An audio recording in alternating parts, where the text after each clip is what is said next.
Dans cette vidéo, je vais te montrer ma progression en One Arm Handstand pendant 2 ans. Comment je suis passé de rien à maîtriser presque toutes les variations en One Arm Handstand. Je découvre le calisthenics un petit peu avant le confinement 2020. Dès que je regarde la première vidéo, c'est le déclic dans ma tête. J'ai tout de suite compris que ça va être la passion de ma vie. Donc j'essaye de faire quelques mouvements et j'arrive à faire le muscle up avec keeping, le L-sit, le pullover, donc c'est déjà une bonne base, mais il me manque 2 mouvements entre guillemets de débutant, l'elbow lever et le handstand. Donc dès le confinement, je décide de commencer à les entraîner. Mais à ce moment-là, j'étais encore une merde. À part jouer aux jeux vidéo toute la journée, je savais rien faire. Donc ce que j'entends par entraînement, c'est que je lançais la figure 10 fois par jour maximum. Mais quand on débute, ça a quand même marché. Et au bout de 1-2 mois, je maîtrisais l'elbow lever et le handstand à la perfection. L'été arrive et je décide de commencer l'agilité, mais j'avais pas de barre, donc j'ai quand même réussi à trouver une balançoire dans un jardin public pour apprendre le 360. En parallèle, je travaille également la montée en force et le handstand push-up, et finalement, fin septembre, fin octobre, j'arrive à passer mon premier 360, mes premiers handstand push-up et ma première montée en force. Finalement, on est le 31 novembre et je décide de lancer un défi sur Instagram. Je maîtrise à la perfection le handstand et ses variations, donc c'est le moment parfait pour commencer le One Arm Handstand. Et je me fixe un mois pour tenir les 5 premières secondes. J'avais jamais essayé et donc forcément les premiers essais sont catastrophiques. Mais au fil des jours, ça avance petit à petit. Finalement, après exactement un mois, j'arrive à avoir mes 5 premières secondes de One Arm Handstand. Je suis super content parce que débloquer une figure en si peu de temps, ça reste exceptionnel. Alors même si elle n'est pas incroyable puisque je tombe, etc., donc c'est pas vraiment validé, je reste très satisfait de moi. Mais malheureusement, 2021 arrive et je me suis toujours fixé comme objectif d'avoir la full planche dès que j'ai commencé le calisthenics. Mais j'avais déjà des limites dans ma tête puisque j'ai dû attendre plusieurs mois avant de pouvoir penser que je pouvais la travailler. Donc forcément, quand tu pars déjà avec ces limites, tu sacralises ce mouvement comme quelque chose de compliqué alors qu'en réalité, ça ne l'est pas forcément. Et donc, à partir de janvier jusqu'à mai, je fais de la planche et en même temps, je commence également le front lever. Donc la semaine, je fais planche, front lever, le mercredi également. Et donc, il me reste que le week-end pour faire de l'équilibre. Et j'en fais uniquement le dimanche matin pendant 1 heure et j'en fais également pendant les vacances. Donc en gros, de janvier à mai, j'ai quasiment plus fait de One Arm Handstand. Et en plus de ça, début mai, je me blesse en faisant de l'agilité. Je ratterris très mal sur un ganger et je me fais super mal au poignet droit. Du coup, je peux même plus le poser au sol tellement j'ai mal. Donc je peux plus faire de planche, je peux plus faire de One Arm Handstand et évidemment, je peux plus faire d'agilité. Donc pendant 1 mois, je fais uniquement du front lever. C'est d'ailleurs dans cette période-là que j'arrive à le débloquer. Mais du coup, tout mon niveau dans le reste, il diminue complètement. Au fil des semaines, ma douleur elle diminue et je peux reprendre petit à petit l'équilibre, la planche et l'agilité. Et donc là, on arrive vers juin, juillet, c'est la fin des cours et je décide de faire 6 heures de calisthenics par jour. 2 heures d'équilibre le matin, 2 heures de planche l'après-midi et 2 heures de front le soir. Donc pour quelqu'un qui faisait quasiment jamais d'équilibre, vous imaginez le résultat, j'ai complètement level up en 2 mois. Faut savoir que je suis parti de rien après ma blessure, j'avais complètement perdu mon équilibre et en seulement 2 mois, 2 mois et demi, je suis passé de rien à 17 secondes de One Arm Handstand en straddle, 11 secondes de hold en full et je maîtrisais pas mal de variations et de petites transitions. Malheureusement, c'est la fin de l'été et ma rentrée en terminale arrive et donc j'ai presque plus de temps pour m'entraîner puisque j'ai des cours jusqu'à 18h15. Donc de 18h15 à 20h15, je travaille de la planche, après je mange, je digère et de 22h à minuit, je fais du front lever et un peu de One Arm Handstand. Je suis obligé de l'inculquer dans mes séances puisque j'ai vraiment découvert mon potentiel et je pouvais pas gâcher ça. Et vous l'aurez compris, à partir de ce moment-là, les cours, je les mets complètement de côté. Je travaille plus du tout à l'école, je suis même plus attentif, puisqu'en fait, ma seule préoccupation, c'est de dessiner des athlètes, faire des barèmes de jugement, réfléchir sur mes entraînements, etc. Mais les cours, j'en ai vraiment plus rien à faire. Mais mes entraînements payent, puisque fin octobre, j'ai 24 secondes de hold en One Arm Handstand straddle. Et j'ai surtout pas mal de variations et quelques transitions. Donc au final, après 4 mois, puisque juin-juillet, je reprenais vraiment de zéro, puisque j'avais perdu vraiment toute la notion de l'équilibre, j'ai débloqué 24 secondes de hold en One Arm Handstand. Donc je suis quand même super satisfait de moi. Et là, il me reste plus que le mois de novembre pour me faire mes 1 an de progression, puisque j'avais commencé le 31 novembre. Et donc je me fixe comme objectif d'avoir 10 secondes sur toutes les variations. Donc j'ai déjà plus de 10 secondes en straddle touch, en diamond et en full. Et il me reste plus qu'à maîtriser les 2 variations que je juge les plus difficiles, qui sont le diamond touch et le full touch. Il y en a qui sont bien plus compliqués, mais en même temps il y a de la souplesse et de la force à l'intérieur. Donc c'est pas uniquement de l'équilibre, et moi je m'intéressais pas trop à ça pour le moment. Donc pendant ces 1 mois, j'ai fait que du full touch et du diamond touch. Et après 1 an de progression en one arm handstand, j'avais d'ailleurs fait une vidéo sur YouTube qui est juste ici. J'ai eu 27 secondes de one arm handstand en straddle et je maîtrisais 10 secondes le full touch, le diamond touch et toutes les variations, en plus d'avoir plein de transitions.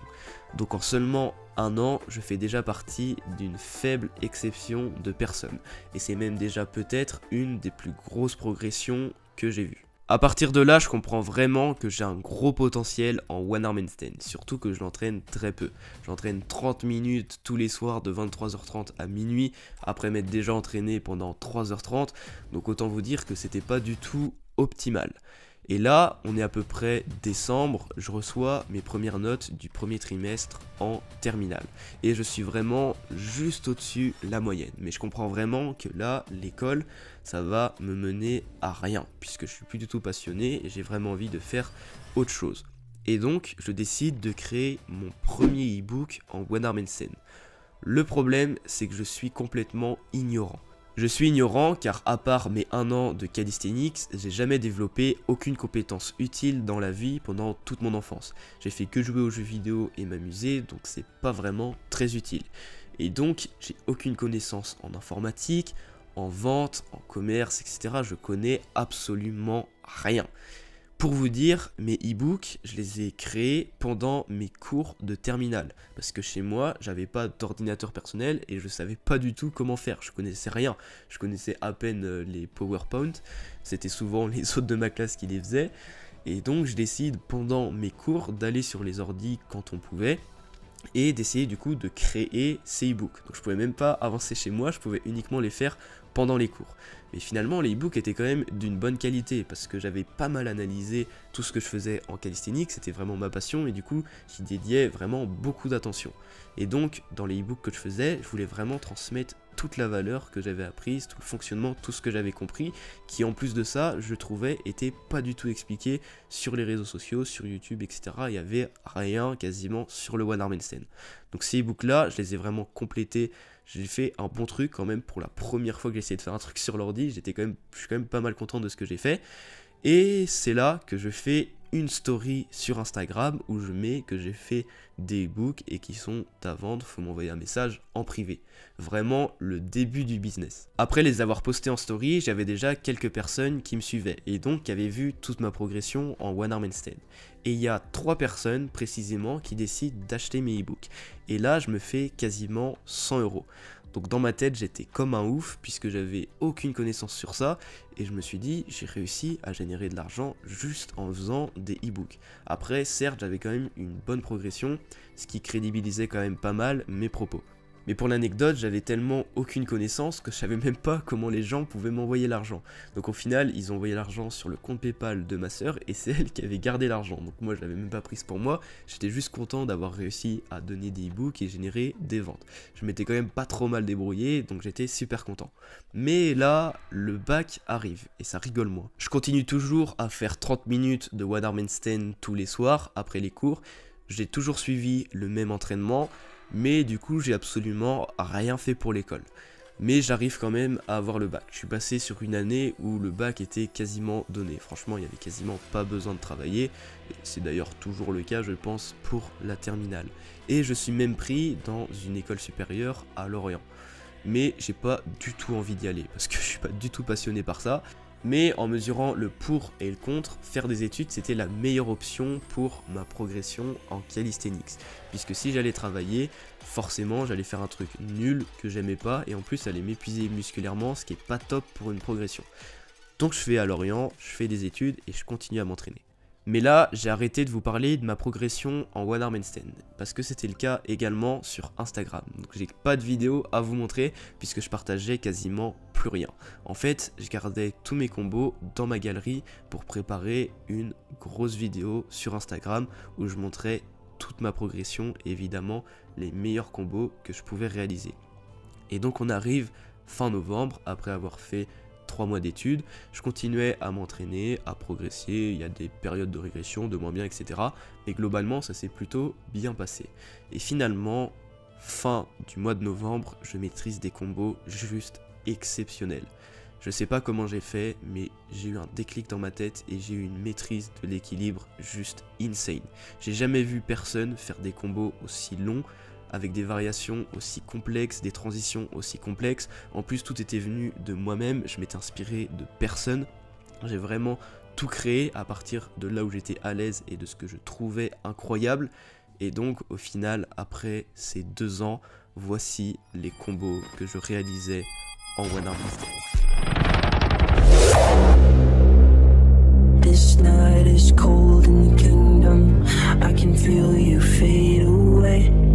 From the kitchen to the bathroom sinking. Your steps keep me awake. Don't cut me down, throw me out, leave me here to waste. I once was a man with dignity and grace. Now I'm slipping through the cracks of your cold embrace. So please, please, could you find a way to let me down slowly? A little sympathy, I hope you can show me. If you ever did, I'll be so lonely. If you really let me down slowly, let me down, down, let me down, down, let me down, let me down, down, let me down, down, let me down. If you wanna go, then I'll be so lonely. If you're leaving, baby, let me down slowly. I know we're long gone.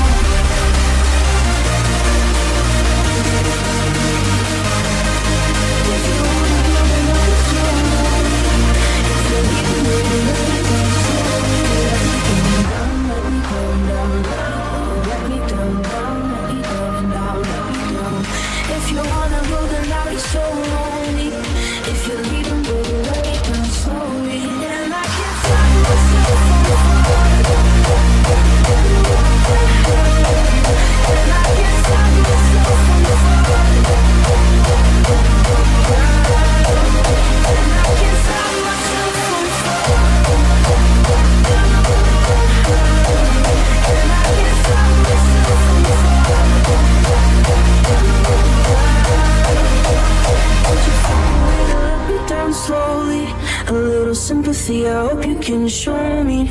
If you wanna go, then I'll be so lonely. If you're leaving, baby, let me down slowly. Let me down.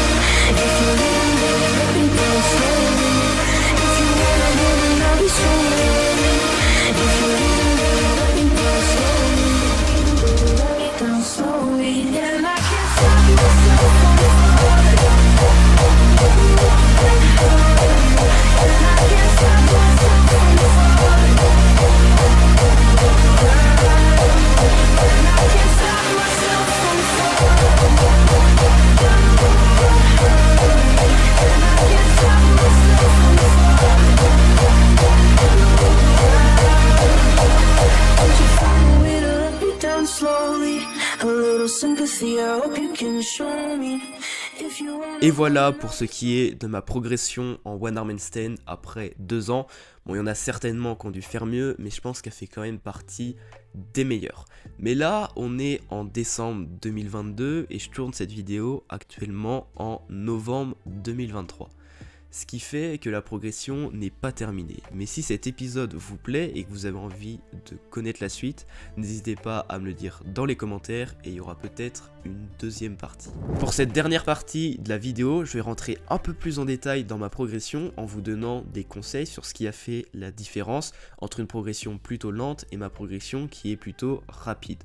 Pour revenir à novembre 2022, à partir de ces 2 ans de progression, je me sentais enfin légitime pour créer une vraie formation en équilibre. Et c'est à partir de là que j'ai créé ma formation Balance Master. J'ai contacté plusieurs experts en équilibre et on a décidé de se mettre au travail.